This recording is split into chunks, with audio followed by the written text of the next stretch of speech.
topic which I am going to take, or the session which is going to me, is focused on smart microgrid architecture and grid interfacing.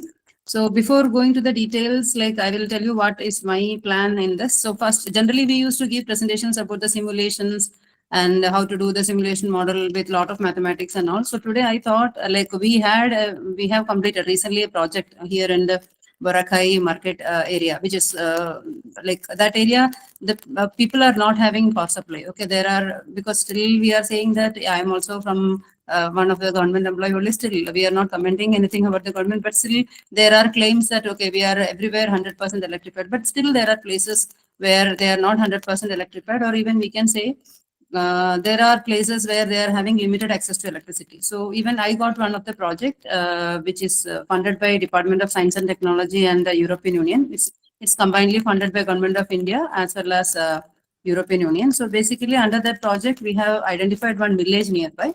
And in that village, we have identified 40 houses who are not at all electrified, and we have made a plan and set up in such a way that they'll be getting uninterruptible power supply throughout. So I thought, okay, today's discussion, we can see that how we can do the sizing of a panel, battery, and the overall setup in such a way that somebody who want to really work on in the ground level, in the field level, they can design a system. So actually, after the basic introduction of the challenges and everything, so we will be moving in that direction. So that's what I want to just summarize. Yeah. So let us go ahead. So this is a glimpse of my institute, NIT Silchar. So it's a purely residential campus, and we have 5 engineering branches. So with 15 plus PG programs, including MBA and the PhD in almost all the engineering disciplines, basic sciences, and MBA also. So regarding the national and international ranking, so in the NIRF ranking of this year, 2025, we are actually in 50th position across India, and 97 position in the university status. So yeah, so then why are we, because we are talking about today, we are talking about smart grid. I think most of the other experts, those who were continuously talking, definitely would have discussed about renewable energy, its integration and other things. So all of us are always talking about renewable energy. So why this much renewable energy is actually getting integrated to the existing grid? So basically we all know the reason, because this is not new. We all know the reason. It is because of our non-renewable energy sources. They are actually fastly depleting. And this is the usage of all these non-renewable energy resources are leading to a lot of environmental pollution. So these are the reasons. So that's what, let us say in a small village or in any rural area, if you are taking, because urban areas, our consumption is so huge. So if you are simply taking a rural area where the consumption is, means per day, consumption is 2 units or less than that. So if you're taking such 2 units per day in a simple home, we can see that for 365 days, that a small home, which is having a very minimal load of 1 or 2 fans and 2 to 3 lights, will be consuming 730 units in a year. Okay, so if you are assuming that, as I said, as a small village of wherever we are having 40 houses or 50 houses. So if we are taking simply 40 houses, the number of units needed in that area for that 40 houses alone is 29,200. So nowadays we all know, because than the hydel power plants, many of the other power plants are thermal in nature, where a lot of coal we are actually burning, mostly in thermal in nature. So for 1 kilowatt hour, that means for generating 1 unit of such an electricity, we need to burn nearly half a kg of coal. So for this 29,200 units of energy, we need actually to burn 13.24 tons. So we can imagine in our case, so where the consumption is on a daily basis of 6 units, 7 units, 10 units, like that. Because if we are using AC, fridge, and so many other things throughout, then consumption is so huge. So this 13.24 or 25 units, tons of coal, if you are burning, that is actually going to generate 23.84 tons of CO2 into the atmosphere. So we all are actually seeing the bitter effects of this, because the completely global warming and the climate is changing. See, whatever earlier we used to say, okay, this month to this month will be rain, this month to this month is summer. So now we cannot say what is going to be tomorrow. It can be rain or it can be sunny day. We don't know. It is all because of how we are utilizing the overall system and nature. So these are the reasons why people started thinking, or the thought process is shifted such a way that, okay, we should not more pollute the environment. Rather, we can use the renewable energy sources which are available, so that this will not, because renewable energy sources are also not claiming that, okay, we will not generate any CO2. They also will be a part of generation of CO2, but will not be this much. It will have a significant reduction if you are using the renewable energy resources. So let us see quickly few statistics. So if you are seeing this 2025 statistics of International Renewable Energy Agency, we can see that India is the world largest producer of electricity at third position, and we are actually the fourth largest renewable energy producer. I mean, the third largest consumer and the fourth largest renewable energy producer. Okay.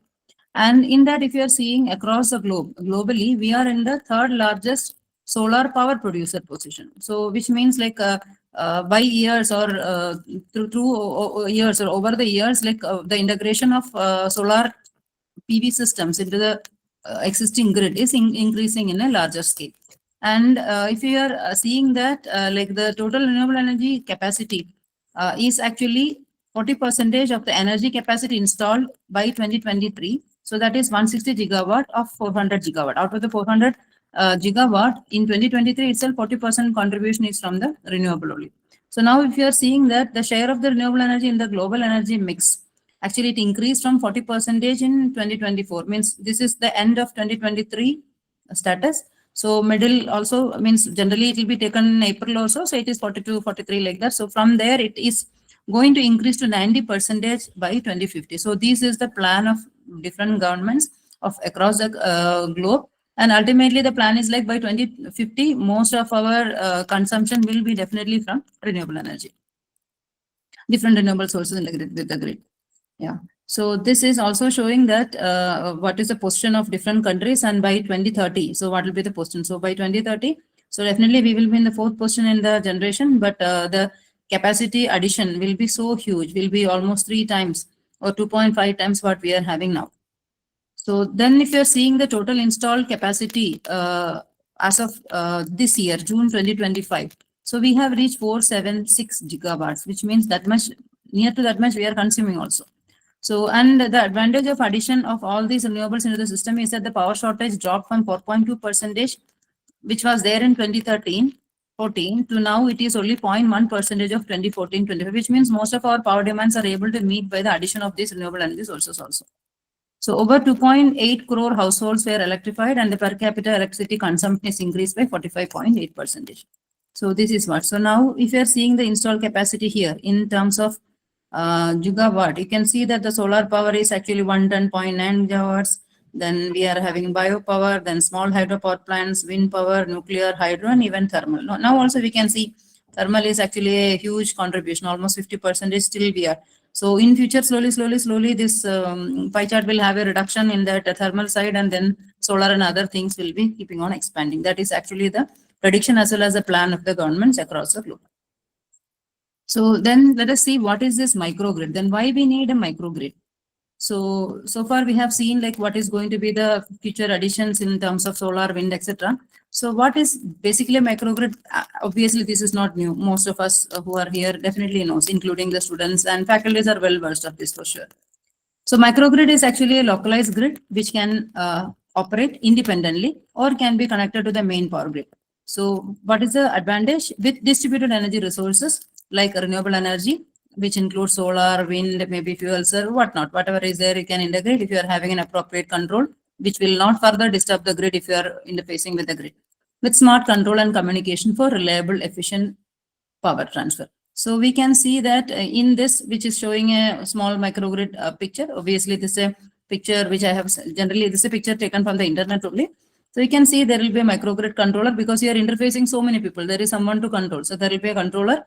So we can see that you can interface with the electricity grid or you can disconnect. It's up to us. You can operate the microgrid because in the upcoming slides we will see. Microgrids generally are of two types. One can be of off-grid type and other can be of a grid-connected type. So that is why you can connect it to the grid. If you want to pump power to excess power which you are having available with the grid, you can exchange that with the grid. Or you can operate the entire microgrid system in the islanding mode, which is also called as a off-grid mode. So you can, whatever power we are producing, it can be directly given to the homes and other industries or facilities who really need direct power consumption from the microgrid. So then there is a provision to interface your renewable energy sources. Then there is a provision to, because now the microgrid we said there can be, it's a localized grid which can be connected with the main grid. So you can see there can be provision to connect the distributed generator system like normal diesel generator, battery energy storage system. And what are the other provisions which are having? You can, because here few examples are given, you can have a number of provisions which can be added here. So then what is the need of a microgrid? Why all of us are actually discussing nowadays too much about microgrid? Basically, microgrid concept is like, if you are having an area, like as I told you sometime before related to this project, like why we also identified such an area is after understanding that there are places which are still not electrified. Where still not electrified means the actual grid didn't reach there. Okay, so in such a situation only most of the cases we are going for thinking of a microgrid structure. So because as I mentioned here, the rural India still faces unreliable and poor quality power despite national electrification efforts. And we can see the conventional centralized power systems suffer from inefficiency. There are transmission losses, high cost and environmental impact as we discussed earlier. So now, as just we discussed, there can be two modes of operation. One can be the island mode, another one is a grid connected mode. And another thing is like by utilizing this microgrid facility, what we can do is that we can minimize the carbon emission. We can have less dependency to the fossil fuels, and we can definitely improve the power quality with what I can say, like a more reliable power supply we can give to the people. So, and you can have a localized control system for all these things. So let us see the different types of microgrids what are available. So there are different types of microgrids. As we said, one is an off-grid one, other one is a grid-connected one, and there are network types. So which can be a combination of things, which can have a network interfacing with the microgrids and nanogrids, like the different possibilities are there. So then what is an AC microgrid? AC microgrid means basically microgrid, because here you can see in the hybrid AC-DC, you can see there is actually a bus bar. This is a bus bar. So here also you can see there is a bus bar. So this is an AC bus bar. So here what happens? Most of the power exchange will happen with a common AC bus bar. So whatever, whether it is your integration with the main grid, or if it is an integration with the other AC load or transformer or whatever it is, it will be interfaced with this. Okay, so later after taking your AC, you can use a converter, and then if you want to convert to DC, and then you can give to the DC load. But the main transaction of power between the grid and the other connected systems will be AC in nature. Then what is the DC microgrid? Here the bus bar, whatever you will be having is DC in nature. You can see here, whatever you are having is converted to DC and it is connected here. Okay, and later then also let us say like this is a DC-DC converter. It can be a system like where you want to change the frequency for some particular application, then you can use a DC-DC converter. Then you want to store it in a battery, that also you can do. So all the options are there. Then hybrid, another one more combination is AC-DC coupled microgrid architecture. So where you will be having a DC microgrid and where you will be having an AC microgrid. So based on the demand in that area, if you are having a AC load, that can be connected here. If you are having a DC load, that can be connected to the DC bus bar. And you can see there is a bidirectional AC-DC converter, which means if by chance, if here the power availability is less from the solar, I want to charge a battery or I want to feed to the load, then from the AC microgrid system, you can take it and you can use it, because you can have a conversion of AC to DC and you can use it. Vice versa is also true, because this is a bidirectional AC-DC converter. So let us say if the grid is not available and I need AC power, then from this DC side, because there is a panel, there is a battery energy storage, from there we can use it. So these are all the flexible kind of microgrids available. So then what are the challenges? So this is again, whatever you are seeing is an AC, one AC, left hand side is an AC microgrid and the right hand side is a DC microgrid. So what are the challenges in this microgrid implementation? Basically the initial high cost, because if you are talking about the panels or if you are talking about the wind energy conversion system, whatever it may be, the initial cost is high. Then the complex control and the coordination, because coordination between all these things are very much necessary, because we may interface with the grid or we may not interface with the grid. If you don't have a proper coordination with all these renewable energy sources in the energy, in the form of an energy management system, then the overall structure is going to fail only.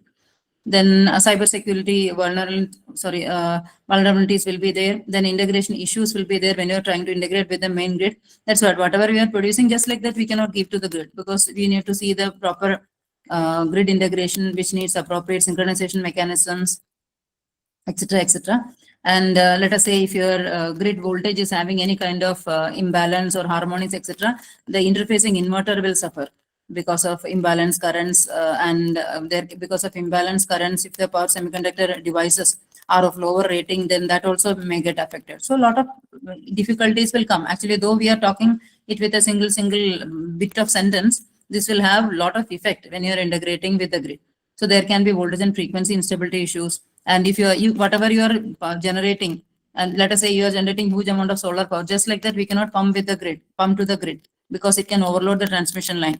Then there will be always a demand supply unbalance. Then and let us say like you have a power plant and you have generated a lot of power. Tomorrow you are thinking, okay, I will interface with that. Is not possible, because every state is having separate regulatory policies. Because as a whole, India is having a overall control of all these things in the form of Ministry of Power. But other than that, every state is having a separate regulation. So based on those regulations only, we can actually integrate whatever you are generating with the grid. So that those are long processes for integration, because they will have a lot of check in each and every point. Then lot of permissions are needed. Then only we can finally get interface. So these are not easy. So these are actually the main challenges.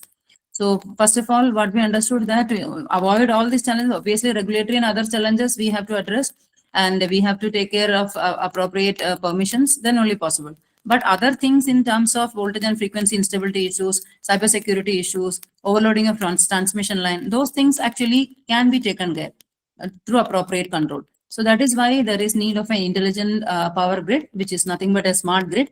So which will help in the effective integration of all these renewable energy sources or other sources with the existing grid with appropriate communication technologies whenever necessary. So we can have a quick overview of what is smart grid. This also is not new, because all of you know for sure, I'm sure about it.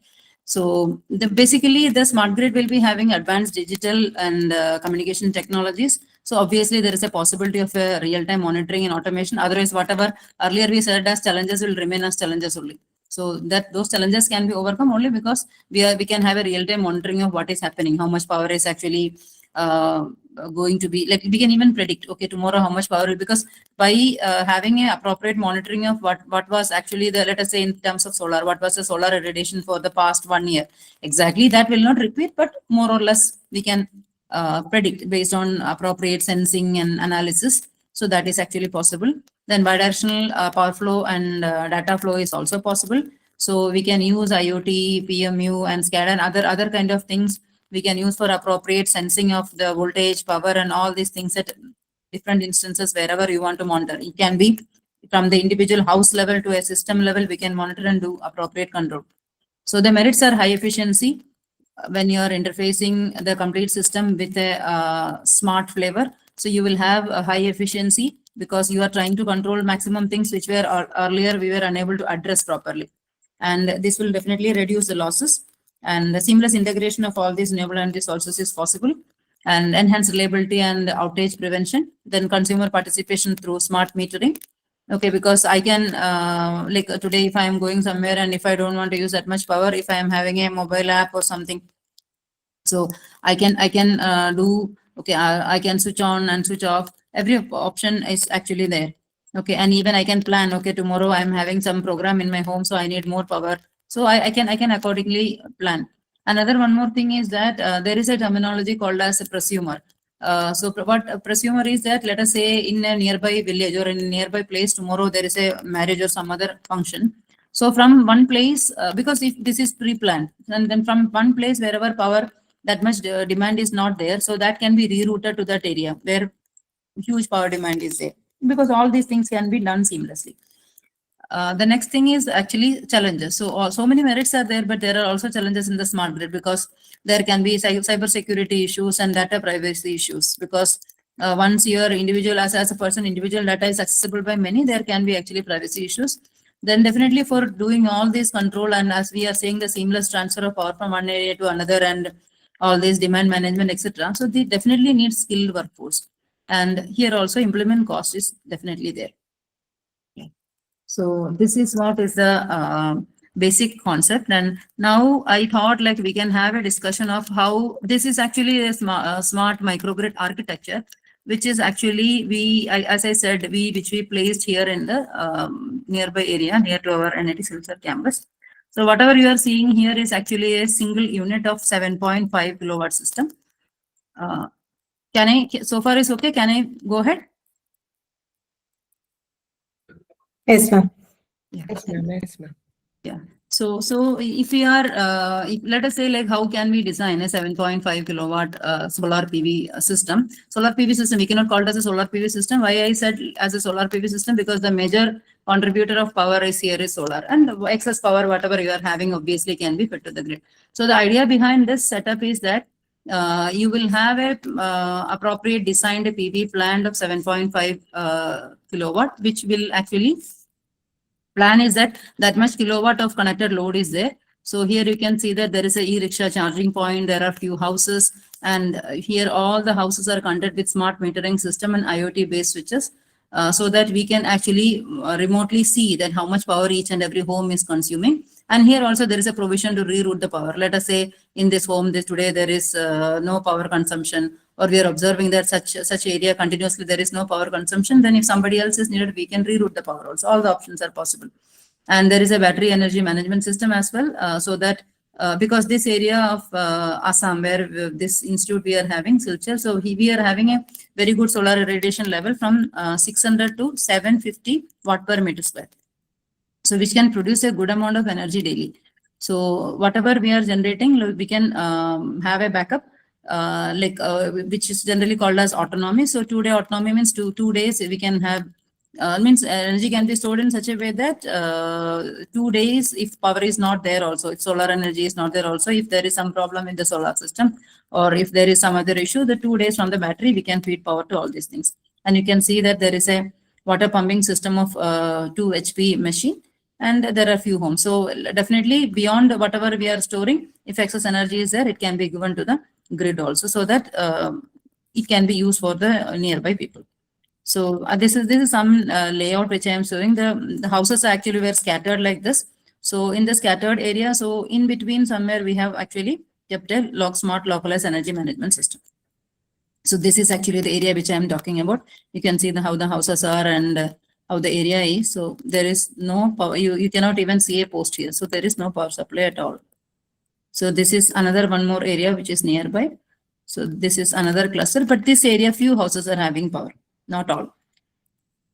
Yeah. So then actually, like, what is the plan and how we will proceed? So we can see here there are panels, and in one place, so this is now not considered here because this we kept as a simply a test arrangement for research purpose. So that is not taken care in the design. So there are panels, there are batteries, there is an inverter, there is a pump. So we are having lot of loads. So let us see how the loads are. So we have, so in each area there are 20 houses. So we have taken 10 houses in the form of a cluster. So how we can have a design that, let us quickly see. So the peak load of individual houses or per cluster, each house is 500 watts. Actually, each house is having a connected load which is given by the APDCL. Whomever, this is APDCL is nothing but the Assam Power Distribution Company, like what we are having our KSEB. Here it is called as APDCL. So 500 watt each is actually considered because most of the houses are given with a connected load approval of 0.49 watts. I mean kilowatts, those who are having power supply. So every house we have taken as 500 watts. So what we thought is like, okay, based on the statistics and survey, we have seen that there are 3 lights of 20 watt each, and there are 2 fans in few houses, and whichever we have recently electrified, we have also provided similar one. And there is a point provided for a TV as well as a charging point. So totally 280 watts is coming in total. And additionally, maybe let us say, like, if I am not having power for so many years, tomorrow if I am getting power supply, obviously I will also having a tendency to purchase new equipments. Let us say I'll go think of going for a fridge, I'll go for something else. So we thought of an additional load of 220 watt also per house. So totally this adds up to or sum up to this 500 watt. And in addition, every cluster is given with a pump of 2 HP, which is coming around 1500 watt. And there is a vending machine because in this area, most of the people are farmers, and what they used to do after cultivation, after taking the things to the market, whatever is left over will be just like that lying in a corner, and it will be decaying, and it will be leading to pollution of the soil also. So what we thought is we can keep a vending machine there. So vending machine is nothing but a crusher.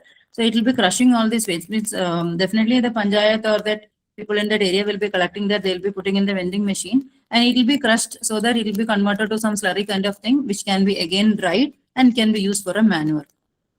For the again cult, because whatever is the waste they are producing, they can again take it back in the form of a converted fertilizer. So then there is a EV charging point also we kept for a 2 kilowatt e-rickshaw. So that is 2000. So what we observed is the total peak load is coming this much, means 500 watt for 10 houses. Okay, and they maximum, any of us generally will be daytime anyway, nobody will not be using all the lights, no. So it is maximum assumption is that, okay, 5 to 6 hours will be, we all will be using the light. So 500 watts into 10 houses into 5 hours plus their pump, which is operating for 30 minutes, that is half an hour. Then one vending machine. So maximum this vending machine can be used for 1 to 1.5 hours for whatever that is not needed. We have taken at the higher side only. And for this much e-rickshaw charging, for one e-rickshaw charging is actually 7 hours. So totally adding up everything, we are getting 45.345 kilowatt hour, which means 46 units. So we can very well see that 46 units is needed for one cluster, okay, per day, which is having 10 houses, which is having a provision for e-rickshaw charging. There is a pump and there is a vending machine. So now let us see that how much batteries are needed for this. So if you are taking for 1 day autonomy, generally each battery will be considered to have an efficiency of 75%. So if the battery efficiency is 75% for meeting this 46, there is a mistake here, it is kVAH. So 46 kVAH, I need actually some more kVAH is needed for, because the efficiency is 75 only for generating this 46 units. So that is 61 kVAH I got. So it is by dividing the 46 units, that is 46 kVAH divided by the efficiency. So I need little bit more kVAH backup, then only I can meet this 46 kVAH demand. So now how many batteries are needed? So if I am going for a single battery of 200 Ah of 12 volt, then we can see that like that I need to have 25.55 batteries for this much capacity, correct? So that is nothing but how much is the total kVAH required divided by the efficiency divided by the individual battery capacity. So we can see 25.55 batteries. So we cannot have that 0.55 batteries. So we have taken 26 batteries per cluster. So 26 is a number which we cannot have a proper like a connection, because whatever voltage we need and whatever current we need, let us say I need 48 volt. So how I can use this 26 batteries for 48 volt? It is not possible. So we have gone to the higher side and we have taken 28 batteries in such a way that if I am connecting 4 batteries in series, I will be getting 48 volt. Correct. So like that, what we got? So what we understood that one cluster is needing a battery demand of 67.2 kVAH. Okay, and efficiency, as I told you, it is 0.75. So how many panels are needed is the next question. So we went for solar PV panels of 550 watt peak rating. So this is actually the rating of the panel of VMPP of 42.06 volt, VOC of this much, ISC of this much, and IMP of this much. So again, we are with the same number, 46 units per cluster. So if you are taking an average daily installation of 5 peak solar hours, then the total capacity needed is for meeting this much power is actually 7.82 kilowatt peak. Okay. So now, so the total number of panels, this for 550 watt peak panels needed is actually 14 numbers in that case. Fine. So now then, if I need this much power, okay, I am going for this much power, and we understood that how much is the peak power, etc., etc. So how can I go for the inverter selection? So the total peak power demand in the each cluster is 6.5, because we cannot omit this. 500 watt into 10 houses is always present. Later is like vending machine and pump cannot be operated, or always will not be operated at the same time. We can think that okay, we will be operating the pump, and after switching it off, we will be operating the vending machine. So if you are taking like that, because whatever loads we are having in the home, we will not switch on everything together, right? So there will be a peak load. So peak load is considered as 6.5 kilowatt. So considering efficiency of 85%, definitely we need an inverter of 7.5 kVA. So for meeting this, actual setup is designed for 7.5 kilowatt. And if you are having a peak demand of 6.5 kilowatt, we can see that we need an inverter of 7.5 kVA. So this panels, whatever we are having, let us say 14 numbers of panels, we have connected them in 2 parallel strings which are having 7 numbers each connected in series. So now this is the overall system. So overall system, we are having a battery setup connected here. So here the battery connection voltage is actually 48 volt. So here you are getting connected with the solar PV system to the inverter. So this is actually these inverters which are having everywhere, whatever we are connecting are hybrid inverters. So inverter will not be having a specific voltage, it is having a range of voltage. So this inverter voltage with the solar PV side will be having a voltage range from 150 to 425. So whatever we are using, it's a luminous inverter what we are using here. So most of the inverters are having a similar range only because irradiation is not constant, no, it is continuously varying. So if such a range is coming, then this inverter will be finally converting it to a AC voltage of 230 volts because it needs that range. Below that, less than 150 voltage, that will not operate. So 150 to 425, whatever be the voltage you are giving, accordingly it will be converted to the 230 volt range. So this is the overall setup. So now, like for analyzing this, like we have made some few simulations, like now, because now we have seen like how we can design a system. So I'm once again going back. So what we understood first is like we have identified how much is the energy requirement in the cluster. So based on the energy requirement, we identified the number of units. From the number of units we identified for 1 day autonomy. 1 day autonomy means for 1 day backup power, how many batteries are needed. Then we identified how many panels are needed and what should be the inverter selection. Okay, so how many batteries can be connected in series, how many batteries can be connected in parallel, and how many panels are connected to be series and parallel, all these things we identified. So now, after all these things, like we have just carried out some simple simulations. So where what we kept in the simulation is like irradiation is kept as 1000 watt per meter square in first 2 cases, and later the irradiation is varied from 700 to 1000 watts per meter square, and later the irradiation is made 0 because there are situations where completely sunlight will not be there, especially night time, as well as during completely rainy day where it is completely cloudy. So we went to the extreme minimum, and the loads are kept in such a way that there is an R load of 1 kilowatt plus a 2 HP pump load. And later there is situations taken in such a way that there is a RL load combination of 2, because when you're talking about homes, then it is actually a combination of RL load only. All the loads are RL in nature. So this is just like a heater only. So 2.2 kilowatt plus pump. So everywhere you can see pump load is there. So first case is R load with pump. This is RL load with pump. Then again with the variable irradiation with R load pump and RL load with pump. So we can see how the results are. So based on these results, we can see that PV is able to produce a stable power of near to 7.5 kilowatt. Okay, whatever as we planned. And we can see here the pump is actually consuming 1.5 kilowatt, and remaining whatever is needed for the domestic load. You can see here the domestic load requirement here is actually near to 1 kilowatt and slightly above. So that is fetching, and remaining is actually going for battery charging. Okay, so this is where we can see the PV voltage, how much is the PV voltage generated, how much is the PV current, and how much is the PV power, etc. And yeah, this is about the battery current, because this negative battery current shows that it is actually getting charged. Then about the battery voltage and SOC, because SOC indicates that actually it is charging. So this is for the, as I told you, this is for the constant irradiation with the domestic R load and the pump load. So where we can see that, because as the pump, we are giving it a proper power supply in such a way that it is maintaining the constant speed and the torque apparently. And this is actually the test results for the case 2, where it is having a connected domestic RL load and the pump. So here again, so when I'm going back, you can see that RL load, whenever we are talking about RL load, we need actually 2.2 kilowatt. So that can be seen here. So your load is actually connected load, domestic load is taking 2.2 and the pump is taking 1.5 kilowatt, and whatever still remaining is actually going to the battery. So again, as I told, VPV, IPV, and PPV, everything can be seen for the solar PV side. And this is again indicating that battery is getting charged with the remaining power. So obviously pump is also able to, we are able to give proper power to the pump without any distortion. So this is in the case 2, because yeah, so in these cases, yeah, I'm just going back to tell a few things here.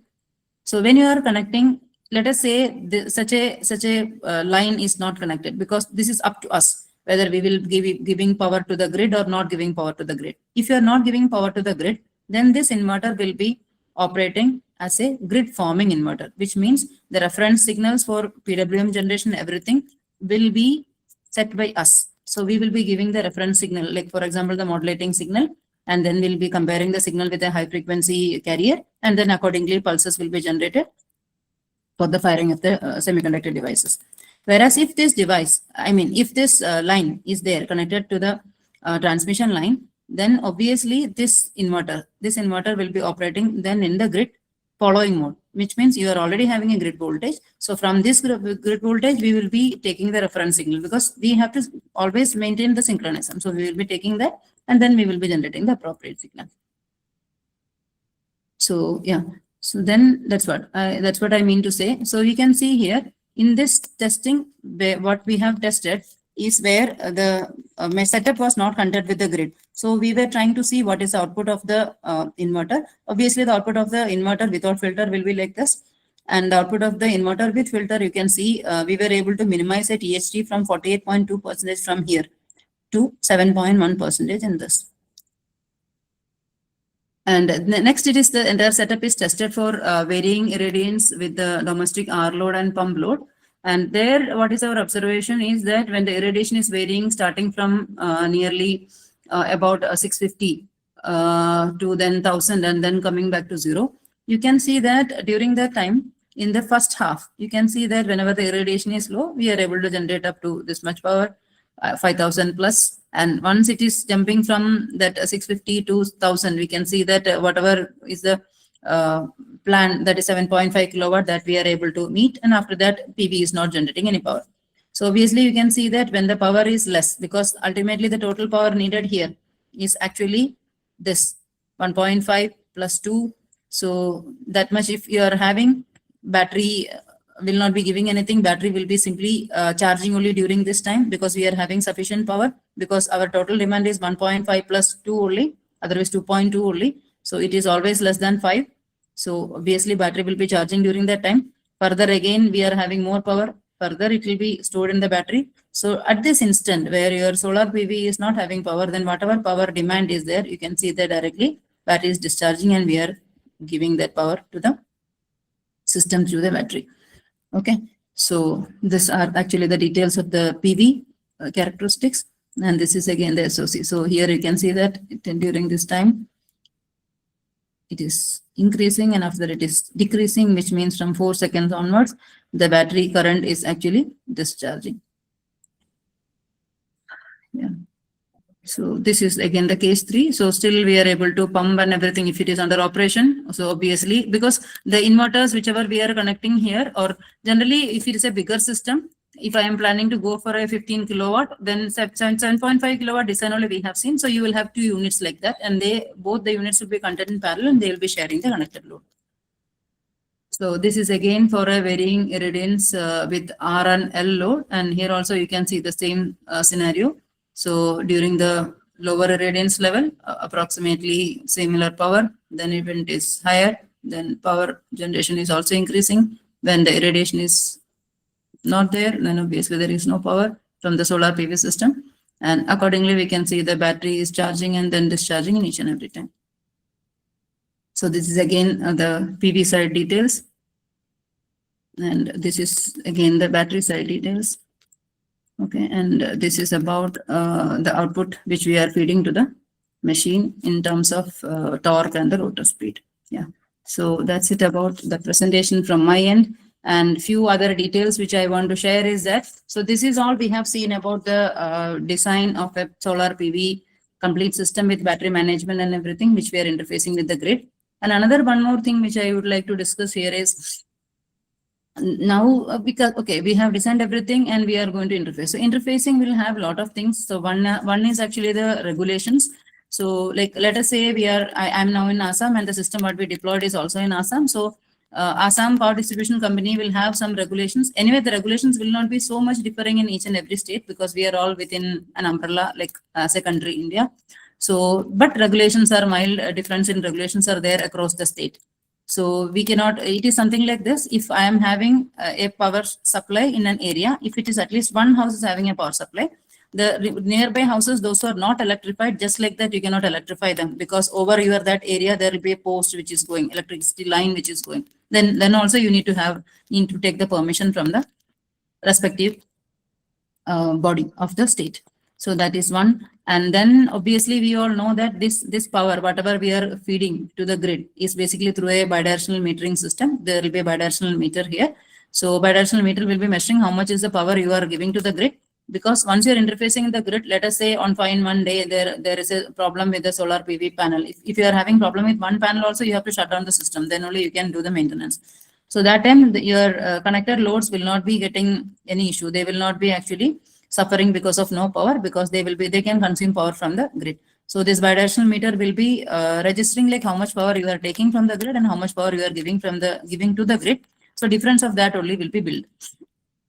So that is one thing. And one more thing is like when you're interfacing this inverter with the grid, it is not easy, because when there is any kind of imbalance or any kind of harmonics or something is coming in this grid voltage, that will first impact this connected systems only. So though you are having a circuit breaker and everything, like mild voltage disturbance will be actually in the terms of unbalance will be disturbing this inverter with unbalanced currents. So when you are going for an appropriate and reliable power supply, you should have a reliable control system also. So then you have to take care for minimizing this disturbances in terms of imbalanced currents. So appropriate measures has to be taken in designing this control logic of the controller, especially the converter. So that is one thing to be noted. So I can show you few things which we have done, not for this particular work, but I can just show you few details where how we can design or control a grid side converter. Yeah. Whether this presentation is visible, these slides are visible? Yes, sir. Yes, ma'am. Slides are visible. You have to put it in slide mode only. Yes, I am doing that. So this is actually some test results which visible, no?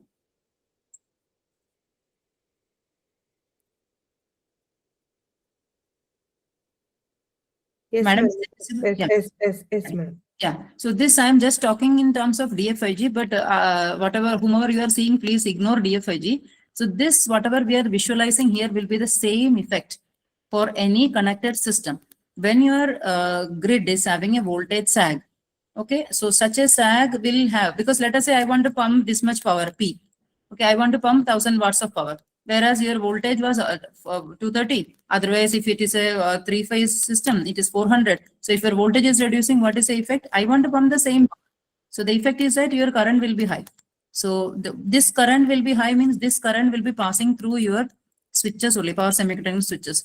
So power semiconductor switches are not for infinite rating. So they are for specific rating for the converter what we have purchased. So plus or minus, minor changes are okay. But if it is major variation, all of a sudden there is a change in the current, obviously the semiconductor switches will blow. So those are the things to be taken care.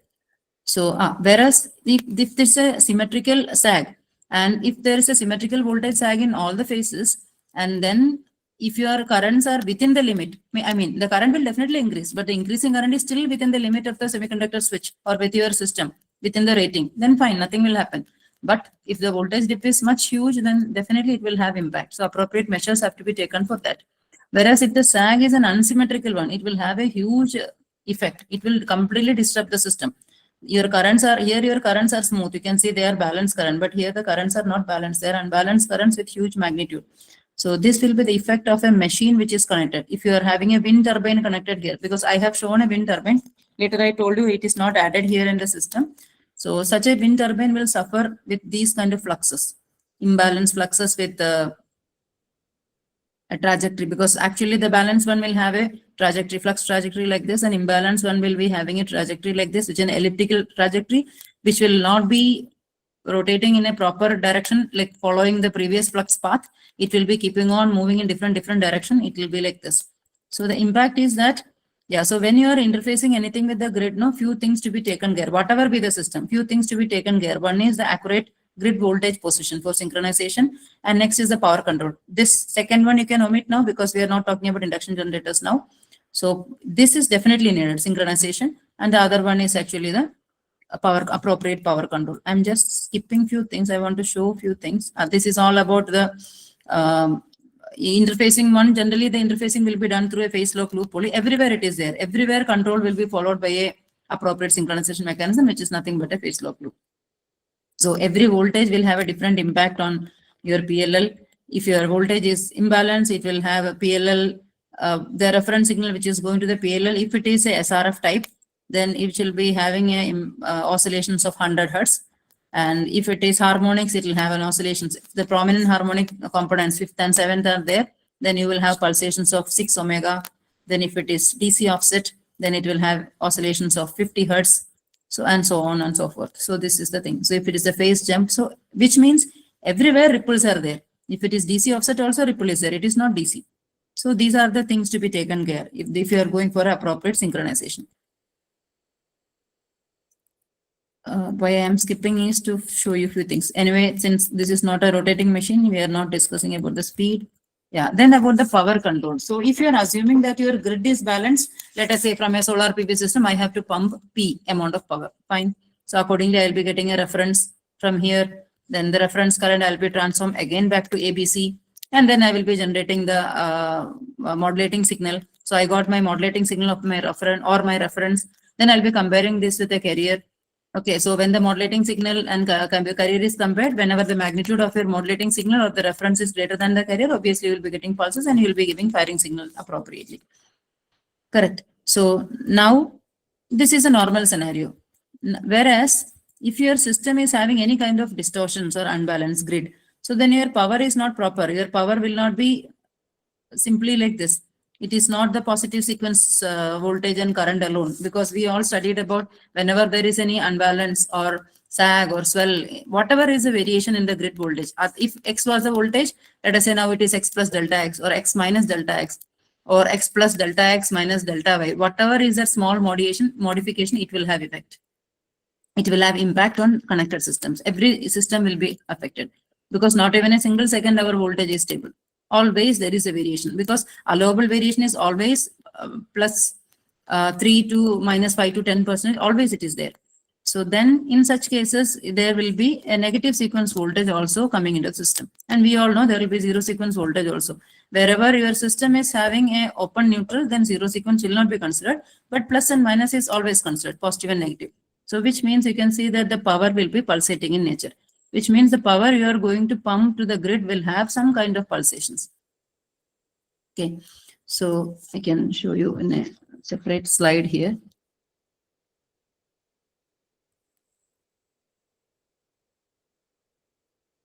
So here you can see the power which is actually getting pumped to the grid will be having this kind of pulsations. So they will not be purely without ripple. It will not be a good quality power. So here you can see with symmetrical sag, the power quality is not having any problem, but here the power quality will be affected.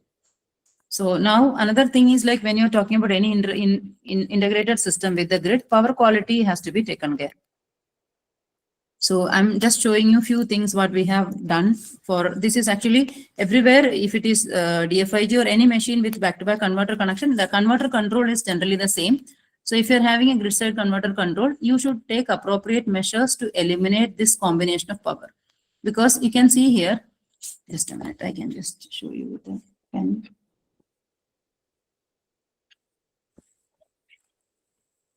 Yeah. So what I mean to say is generally the voltage will be like this.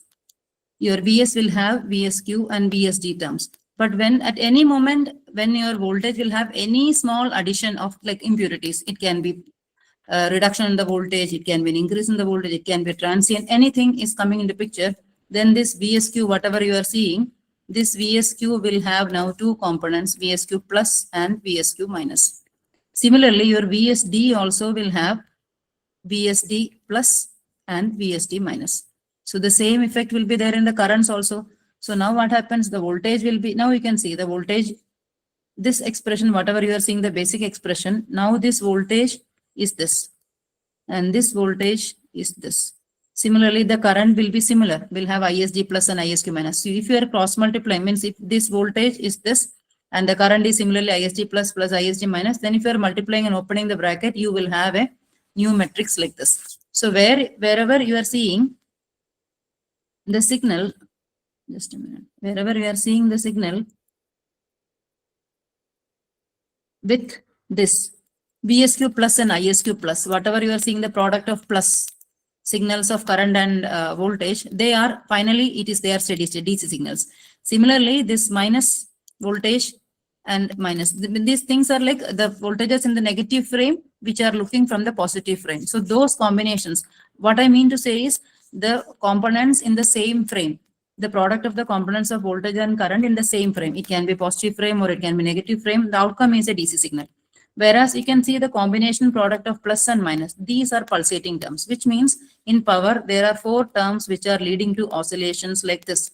Similarly, in Q also, there are 4 terms which are leading to oscillations like this. So now what should be our aim? Our aim should be to eliminate this. So wherever you are having an inverter, which is connected with the grid, so appropriate measures have to be taken in such a way that when there will be any grid distortion in terms of voltage, then this should be mitigated. Whereas if there is a problem in the frequency, we cannot do anything because frequency is not in our hands. It is coming from the main grid, main alternator. So what you have to do, you should have an appropriate PLL, which will exactly lock with the frequency. So let us say if my frequency of the voltage at the available grid voltage is 49.5 Hertz, then your inverter also should produce the voltage at the same frequency with the same magnitude of what is there with the grid. That is why. So that is why those inverters are called as grid following inverters. So whatever is there in the grid, that will be taken as a reference. Accordingly, you can have your carrier signal and make the pulses. Whereas if your system is not grid connected, then it is our own system. Like I will be having my own reference signal. Ultimately, I need 230 volt, 50 Hertz output voltage. So I can generate the reference and I can compare. Whereas if you are connected with the grid, your voltage and frequency each and every moment should be closely aligned with the grid voltage and frequency. That is what. So now what we can do when you are going for any grid side converter, any converter, that is nothing but an inverter. So oscillating terms should be made to 0. So you can rearrange the matrix approximately by taking these elements in such a way that we don't want this. The entire oscillating terms we don't want. So you can do the matrix inverse, and you can find out this new positive and negative sequence currents here. And ultimately, the new reference currents can be done in such a way that otherwise the new reference currents can be generated in such a way that this positive sequence current and negative sequence D-axis current both will be added together and it will be given as a single reference current for D-axis control. Similarly, this Q-axis and this Q-axis current both will be added together and it will be given as a single current for Q-axis control. So by doing this, what we are attaining? We will be attaining the actual reference power what we want to pump in terms of active power. And you may be thinking for reactive power compensation or reactive power injection, whatever it may be, that is possible. Along with that, you are eliminating the oscillating terms of power and this. So this is another one thing which have to be taken care when you are going for any inverter control. Yeah, so that's it from my end. So if anybody is having any doubt or any discussion, I'm open to questions. Thank you, ma'am. We'll now open the floor